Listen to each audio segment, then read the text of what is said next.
Say welcome to ensuring accessibility and accommodating for DASS students in Canvas. And in this session, we'll be covering some very quick tips that you can do in your Canvas courses to make things accessible for your students and to help with certain accommodations, some of the more popular accommodations that we see that our students come to us with. Your microphones have been muted.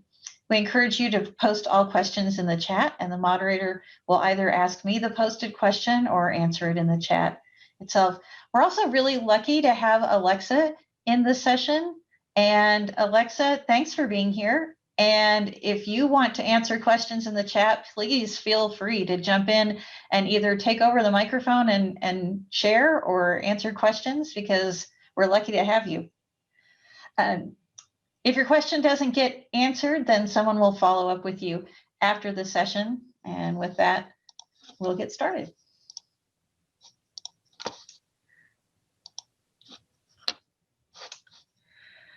I'm Jennifer Culver. I'm the Senior ATSD for the Simmons School of Education and the manager of the campus's online production services team.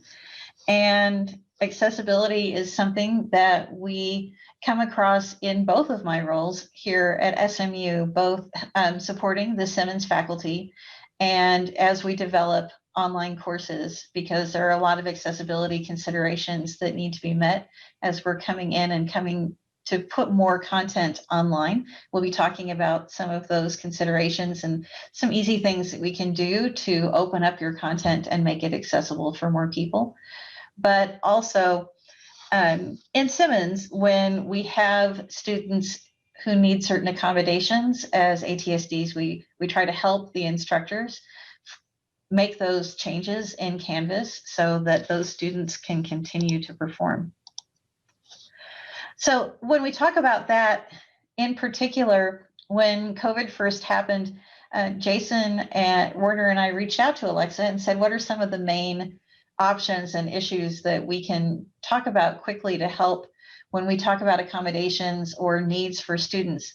And so here were some of the top ones: extended time in testing and sometimes being able to retake a test, those extra attempts that might be necessary. We also have students who have issues with color. We'll talk about those and how to test your color out and see if it's good for students to be able to see. Media, both images and video. And then we'll also cover some resources that you can go to look at accessibility in various tools that we use as we work through and we produce content for students. But first, I really want to talk about extended time and extra attempts on quizzes in Canvas, because that one comes up quite a bit. And the best way to do that is, if you are giving a timed quiz, I mean, just know that if you're not giving a timed quiz, then then extra time is not an issue. This is only if you've put a time limit on your quiz. So if you've put in the quiz details that your quiz is going to only be open to students for 90 minutes, then you may have a student who needs extra time, who may have time and a half or may have double the amount of time. The student will have the kind of paperwork that will let you know exactly what that accommodation is. And once the quiz is ready in Canvas, you'll see this button on the right-hand side appear right above SpeedGrader on the quiz itself, and this little gear that says moderate this quiz. And when you click on moderate the quiz, all of your students' names will come up. And when all of your students' names come up, there will be a little editing pencil so that you can make adjustments by student. So if you have a student who needs time and a half to take a quiz or double the amount of time to take a quiz, you don't have to double that time for the whole class. You can double it for just that student in this moderate this quiz section. Here is where you make those adjustments per student, and then Canvas will take care of that for you after that. If the student gets more than one attempt, then you can add an extra attempt here in this box. And if the student gets extra minutes on the test, then you put in how many extra minutes a student will get into this box, and then you will save it, and Canvas will save that information for you. Now, one common problem that happens here on this moderating student feature is that what they want here isn't the total number of minutes the student gets for the exam. They just want the extra number of minutes. So if the exam is 90 minutes long and your student gets double the amount of time, you don't put 180 minutes in the box, you put 90 in the box, because that's the extra number of minutes that that student gets. And so if it's time and a half, then you put half of that amount of time into the box, and then that student will get all the 90 minutes that every other student gets, plus the extra minutes that you've allotted for that student. And sometimes you may need to know how to do this for students that don't necessarily have that accommodation. But if, for example, a student comes into the test late because of technical issues or some other issues and isn't getting, for some reason, that whole amount of time, and you need to just give that student an extra 5 or 10 minutes because of something else that's happening, this would be where you would do that as well.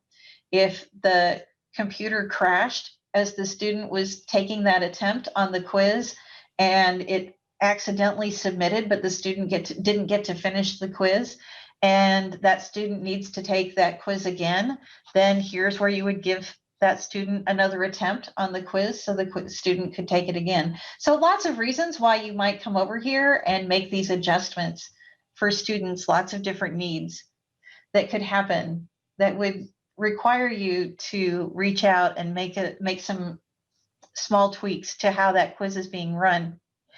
And we also have this box here where you're asking Canvas that before the student gets that second attempt, that you have to okay it.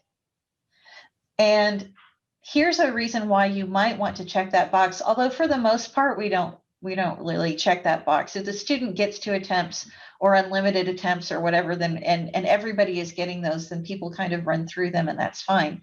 But you might want to lock that second attempt if part of the requirement before that attempt is that the student review certain content, or the student meets with you beforehand to talk about that first attempt, or the student goes over some review as part of the class and then goes over that next attempt. And so that way you are having that student do a little bit of enrichment before that second attempt comes, in hopes that the student will perform better the second time around. So you also can make that adjustment as well. So it's in Moderate This Quiz, and then you click on the pencil next to the student's name, and here's where you would make all of those adjustments. When you save it and you're back on the screen that shows all of the students' names, you'll see the changes right underneath that student. And then we have issues with color, and both color contrast and red-green color issues. We have students and we have faculty and staff who have both. And I know that everyone has seen examples of bad color contrast. They're out there, they're all over the place. And you kind of know when the color contrast is bad, when it's really actually hurting your eyes to look at it and to try to make sense of it. I was, right before the pandemic, I was with a friend and we went to our favorite restaurant, and they had changed the menu, and the menu color issues were really as bad as this yellow and green issue right here on the bottom left. And my friend has macular degeneration, and her eyes are just not what they used to be. And she's had some injections, and they only help to a certain extent. But she's got the magnifying glass with everything that she looks at as she's looking at things. But even with that magnifying glass, she could not read that menu. And a lot of it was because her eyes couldn't differentiate the words from the background color on the page. And so color choices can really impact not only if the student can read it, because if you look at that blue and purple one up here in the top left, you may be able to read the word bad, showing that that's not a good set of colors, but it really is straining your eyes to see it, and that can really wear out a student as well. So one of the things that we can think about when we look at color choices is knowing that a lot of the preset templates in a lot of the tools that we use have already taken color contrast into consideration as the templates are being built.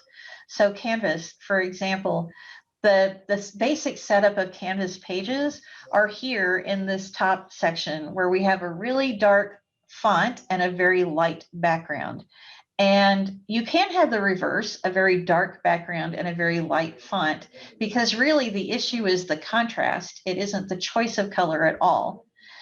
And to take a look at the use of color in PowerPoint, for example, a lot of the PowerPoint templates take color contrast into account when the template is being made. So even if you're choosing a PowerPoint template with a darker background, PowerPoint usually already has picked a very light font to go with that dark background.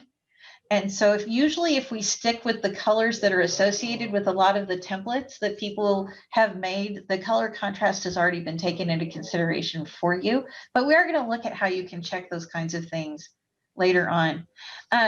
We have a couple of questions about the exam setting. So let me look at those really quickly before we move on.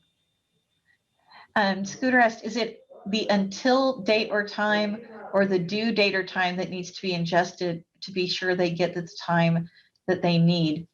It would be the until part that you would need to adjust, and that because the until date in that availability window is what makes it so that they can still have access to the quiz.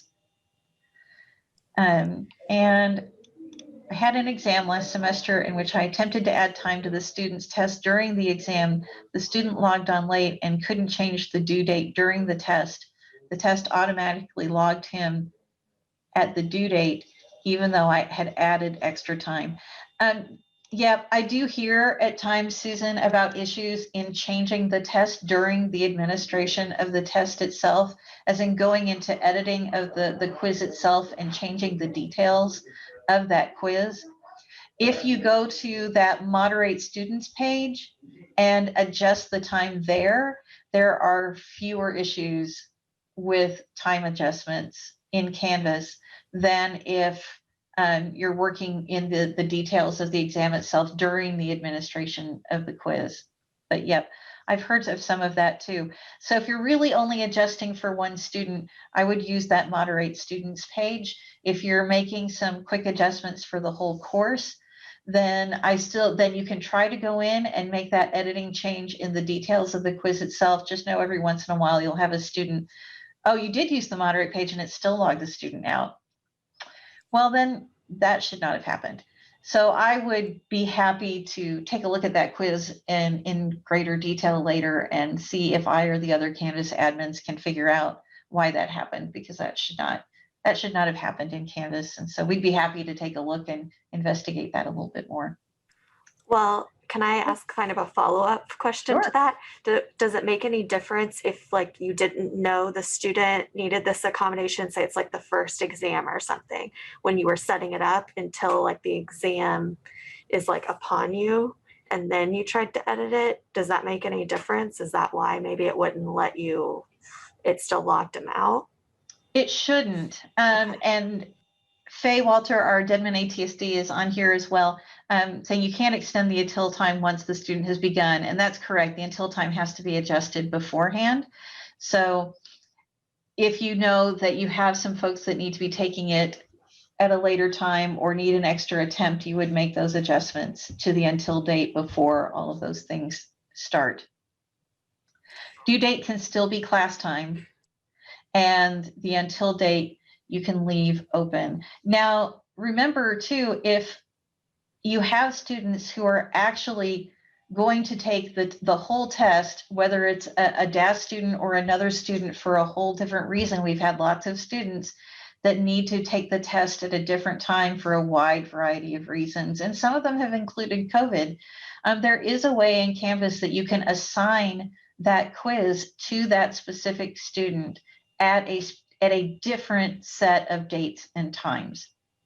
And if you like, when we're done with this one part, I'm happy to go into Canvas and show you how we can make those different assignments. So if they really are taking the test at a different day or a different time, you can assign it just to them and just for that time period.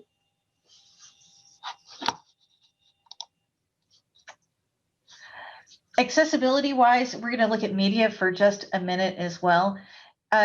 Our video platform system at SMU is Panopto. We moved over to Panopto about a year ago as we started transferring things over. And one of the reasons that we moved to Panopto was because of this ability to edit captions. And a lot of other programs, just like Panopto, will auto-generate captions. And that means that they have a machine learning system in the background that is listening to your content and creating what it considers the best representation of what you said underneath. And we want those captions during the videos for students who are hearing impaired so they can read along with whatever's happening on the screen that they can see. But I will tell you that captions help a lot of people besides people that have a hearing impairment. A lot of people like having the captions on a video. Some people find that it's much easier for them to focus while they have the captions on, so they can be reading and they can be listening, and it just keeps them more engaged and connected to the content itself. I'll admit that there are a lot of times, even when I'm just watching things, that I have the captions on as well, especially when I'm hooked on mysteries set in Scotland with really, really thick accents. I have to have the captions on because I really can't understand what they're saying as much as I love watching them. So captions are there for a variety of people for a variety of reasons. And one reason that I would encourage you to use those kinds of captions and make them available to your students is because it really does open up your content to a wider group of people to be able to appreciate it. Panopto is already making the captions for you, so students can already click on the captions button and those auto-generated captions are already going to appear. But those captions are about 70 to 80% correct, which is not as high as we would like captions to be when our students are reading them. And the clarity of the captions is very much dependent on the clarity of the speaker and the content that's being delivered. So if you're teaching a very high level class that has a lot of field specific terminology and information, the captions will have no clue what those words are that you're using. And if you're using acronyms, the captions don't understand those either. And so a lot of times it does not take a long time, but it helps to go into Panopto and clean up those captions just a little bit. The other thing that I've seen with Panopto and the captions, because we look at the captions a lot in online production services, is that Panopto has a hard time understanding where sentences end and begin. If there's not a clear enough pause for the speaker, Panopto doesn't realize that a period should go there. And so it may put a period in when really that pause wasn't very long and it was really more like a comma. It isn't just the former writing teacher in me that pays attention to where the punctuation is, but a lot of times knowing where the sentences begin and end can really change the meaning of that sentence. And we want our students to understand the full context of it.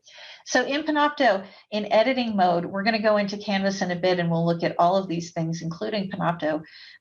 All you have to do to fix a caption is just click on where the mistake is, and then a box will appear just like this. And then you can make the change right there in real time in Panopto.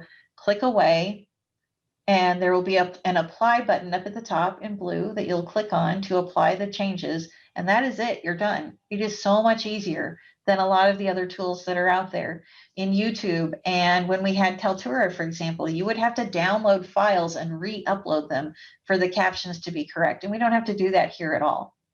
The other nice thing is that once you have your captions the way that you want them, Panopto will provide to students a transcript of the video itself.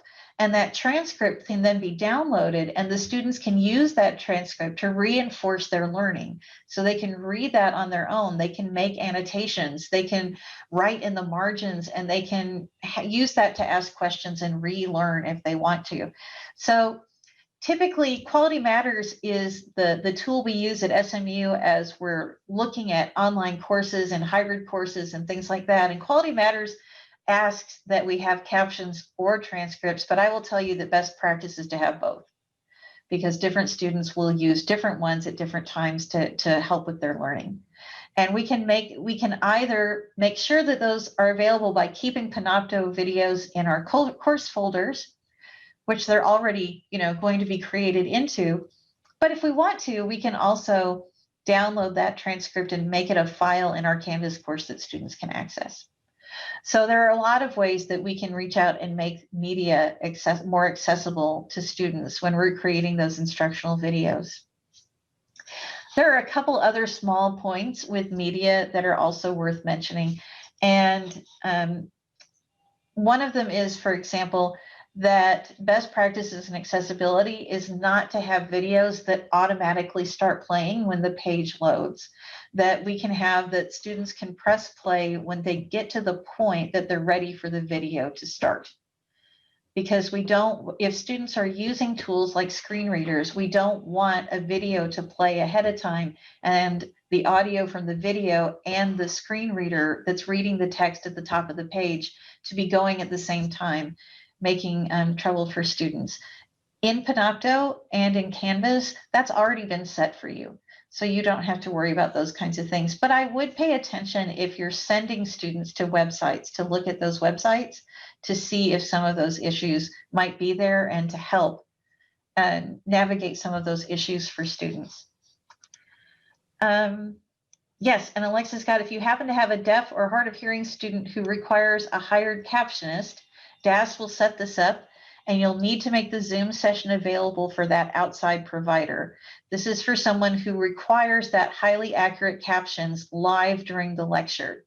Zoom does have a setting where you can provide a space for someone to come in and write captions in real time.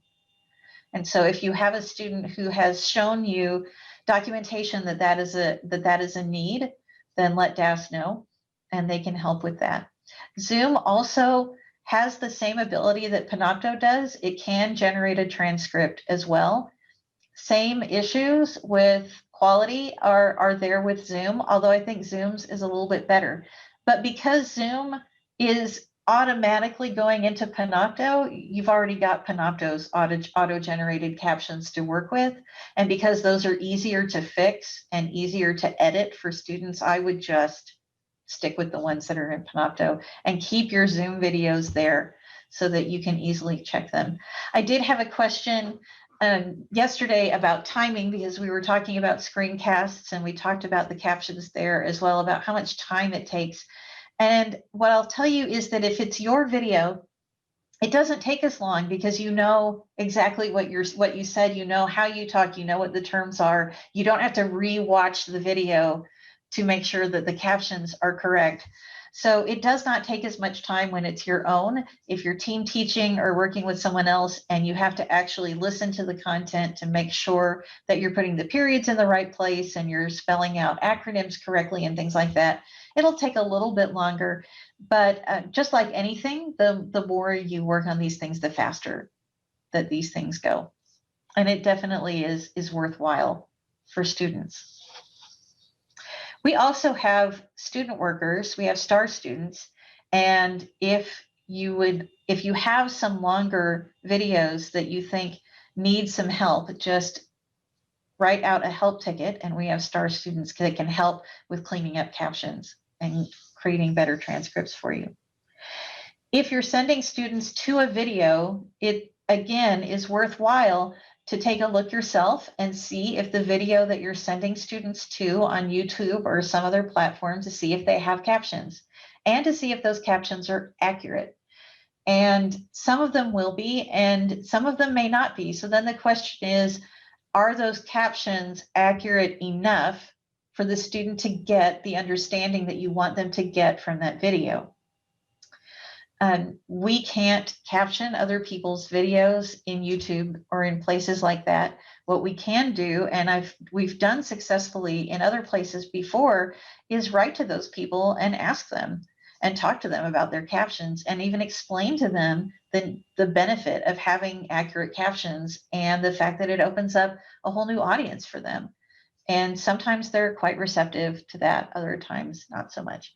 But either way, I wouldn't just completely discard a video without making an attempt if you feel like it's a really important one for your students. If you're using publisher textbooks that have publisher videos, those publishers most of the time are working under the same kind of accessibility guidelines and should have their captions correct. If not, then absolutely I would let them know that that's an issue and that it's important to have those captions for our students. We also use a lot of images in PowerPoint slides and during our Zoom sessions and things like that. And students who have a visual impairment have trouble with the images. And so they require what we call alternative text or alt text, which is saying in the background what that image is and describing that image so that a screen reader can tell the student what that image is representing, so that the student gets the benefit of that image without being able to see it. There's a difference in using images between images that are considered decorative and images that are containing information. And the students need to know information.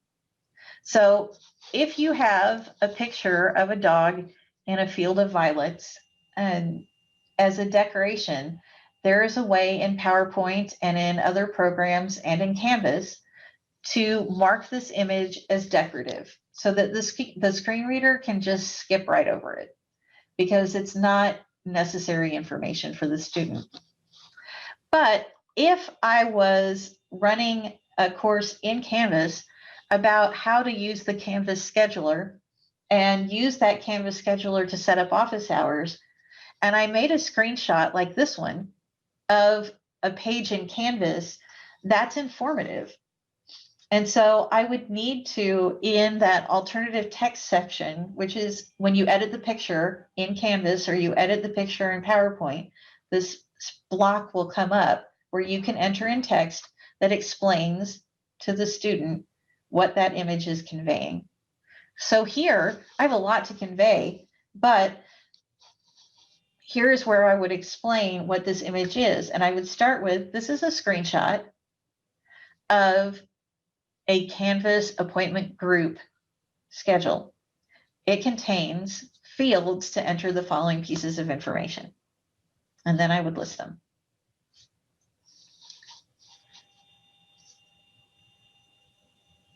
But Canvas, PowerPoint, all of that also have a little bitty box that you can click that will say, this is a decorative picture. And if you click that, then you're done. And we all have decorative pictures here and there, and it really can liven up a presentation. So I'm not saying don't use them, but you don't have to describe them either, because this is Mary standing in a field of violets doesn't help anyone really understand the Canvas appointment scheduler.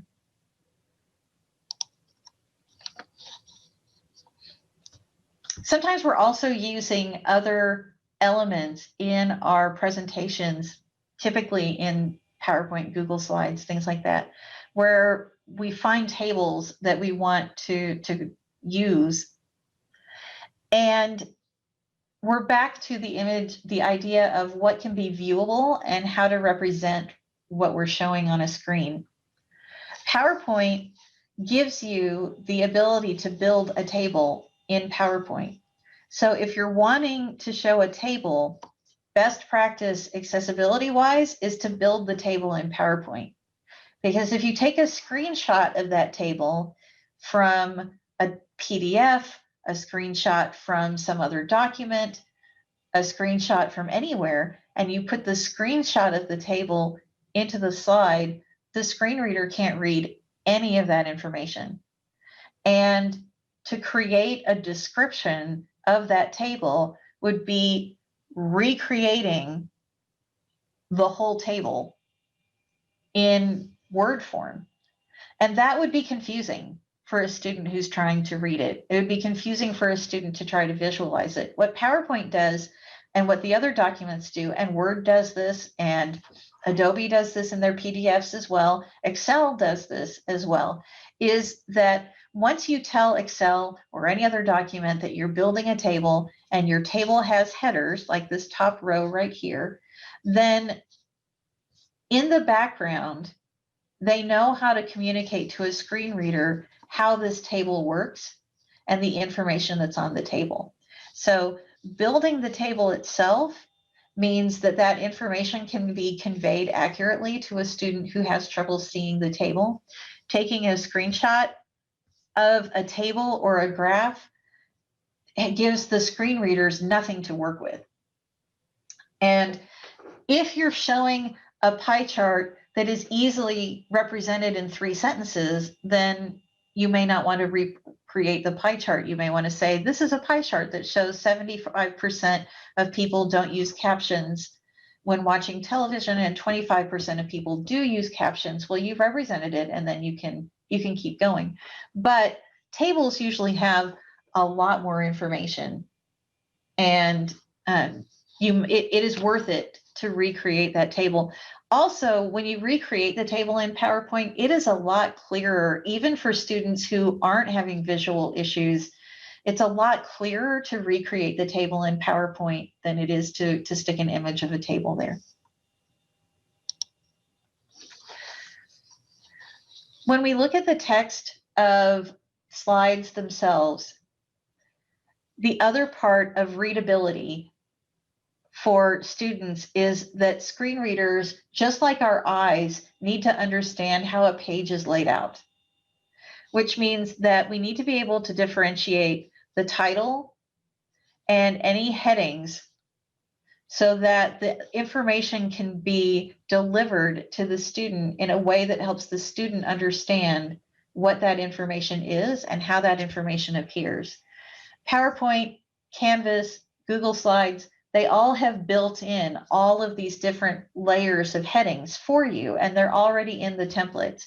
So there's a big difference between using the headers and the styles of and the layouts of slides in PowerPoint that are already built in to have this kind of hierarchy that goes from title to heading to content itself to bulleted content to regular content, and it knows how to convey all of that information. But if you put up a blank PowerPoint and then put in a bunch of text boxes, like this one might be, then the screen reader has absolutely no idea which text box to read first. And it's going to try to start at the top of the page and go in a logical direction, but that might not even be the order that you want the screen reader to use. So using the styles setups that are already in the tools that you're using will help with a lot of this and will take care of so much of this for you, so you don't have to worry about all of that. Most of the products that we have already have built-in accessibility checkers, so that if you're wanting to check and make sure that your content is accessible, you can go ahead and do that. And the nice thing about it is that most of these products will also give you hints along the way for how to address any issues that they find. So Microsoft products all have accessibility checkers. If you go to that file area where your actual PowerPoint or your Word document disappears and you have the options, one of those options is for it to check accessibility. And then it will run that accessibility check for you. It will tell you if there are any issues, and it will walk you through fixing whatever issues there are. And a lot of the common ones that Microsoft accessibility checkers will find include things like you have an image that doesn't have alternative text. Well, if it's decorative, then it'll show you how to check the box, and then it wipes that off your accessibility report, and it just works you all the way down until everything is perfectly fine. Adobe has the same thing, has an accessibility checker. Adobe typically, because most of what we're putting on Adobe are PDFs, it's going to be looking for that hierarchy of reading order, title, header, content. And so Adobe is just making sure that it knows how to read what that document is. Canvas also will check accessibility for you, and Canvas will also make suggestions if needed about anything that they see on there that they see is that might be a problem, and will walk you through how to make any fixes. Outside of the tools that we have, my favorite place to go is WebAIM, because they have a color contrast checker that is really, really, really easy to use. And I will show you that in just a minute. Wave is another accessibility checker that you can put onto your browser that will look at websites and let you know how accessible they are. Because if we're sending students to websites, we also need to help make sure that the websites we're sending them to is accessible for them as well, especially if we know we have students in our classrooms that have certain issues that require this extra step of making sure that they can get the same content and perform the same skills as everyone else in the room. And so with that, I'm going to go into Canvas. And while I get out of PowerPoint and pull Canvas up, please feel free to ask any questions that you have. Alexa's here too and can provide more specific answers about very specific kinds of situations. And she can tell you some of the things that DASS can offer to help and all of that. So please feel free to ask away, and I'm going to get Canvas ready in just a second.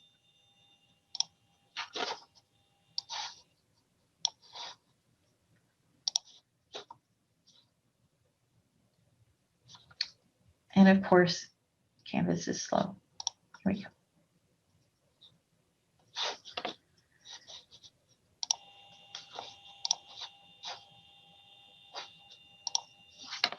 So here's my little sandbox course where I just kind of dump things in and look at things and play with formatting. And so the first thing that I want to go to is quizzes, so we can look at that moderate quizzes page. Yeah, that's a great point, Alexa. Most frequent issues are instructors forgetting to set that extended time or not setting it correctly and then needing to reopen the text. That's a big one. Here's my test student, because it's only a sandbox course, but I made sure my test student was there. And so to set that extra time, here's that moderate this quiz button. And here's the pencil. I'm going to go right here. And here's where I can give an extra attempt. I also can let the student see the results one more time. Everybody, notice how Canvas already prompts you with a lot of information so that you can make this box fit exactly what you need it to be. So everybody already gets 2 attempts. So Canvas is letting you know this would give that student 3 if you wanted it. And then we could save. There wasn't anything about extra time. And that's because here in my quizzes, I didn't have a time limit. So if I want to put in a time limit, you'll see how that will change. You'll see how that changes. So if I give students 60 minutes and save it, now when I click moderate this quiz, now I have both boxes. So if you don't see that box for extra time, that means there's not a time limit set on that particular quiz. And that would be how you would set a time limit if you wanted one. But here is, everyone already gets 60 minutes. So if my student gets time and a half, then I need to add an additional 30 minutes, but I'm not going to put 90 minutes there because that gives the students an extra 90 minutes. The student only gets an extra 30 minutes because they already have that full 60. And here's Canvas prompting you again with that, just to make sure that you're setting that correctly. And that is a real common piece that happens quite a bit. And then if I hit save, now you can see that I can see that my student gets that extra 30 minutes. So I can double check that and make sure that's right. And that I've given that student more attempts. So that is the moderating the quiz feature. And now I want to go into one of the pages.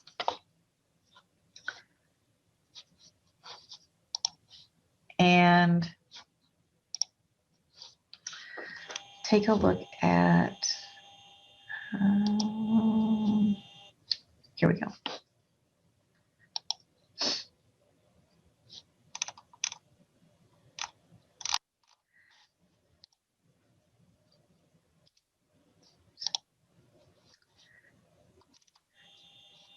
That's not an image. Let me grab an image.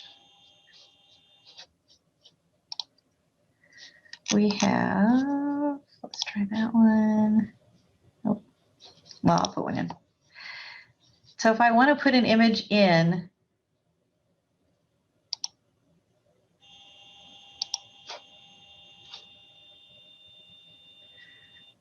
we'll put this in. There he is. And we'll, here's my image options. When I click on those image options, here's where you can see I have the ability to provide that alternate text, or I can say it's just a decorative image. So in this case, it's a decorative image. So when I click on decorative image, the screenshot information goes away, and because we don't need it anymore, because Canvas has the information it needs. If that image was important, then that's where I would describe that information and then hit done. And now that image is ready to go. All right, it is almost 11:45, so I don't know if we have one final question or if we are ready to call it and give everyone a break. Yeah, any final questions?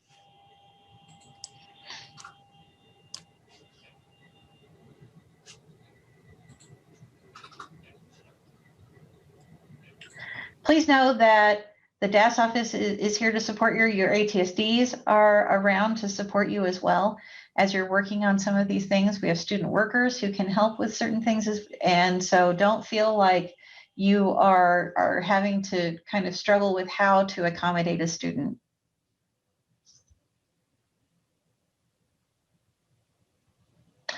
Yeah, thank you, Alexa. This recording is going to be available on the Keep Teaching site, and they will all come up next week. So you'll be able to find this recording there.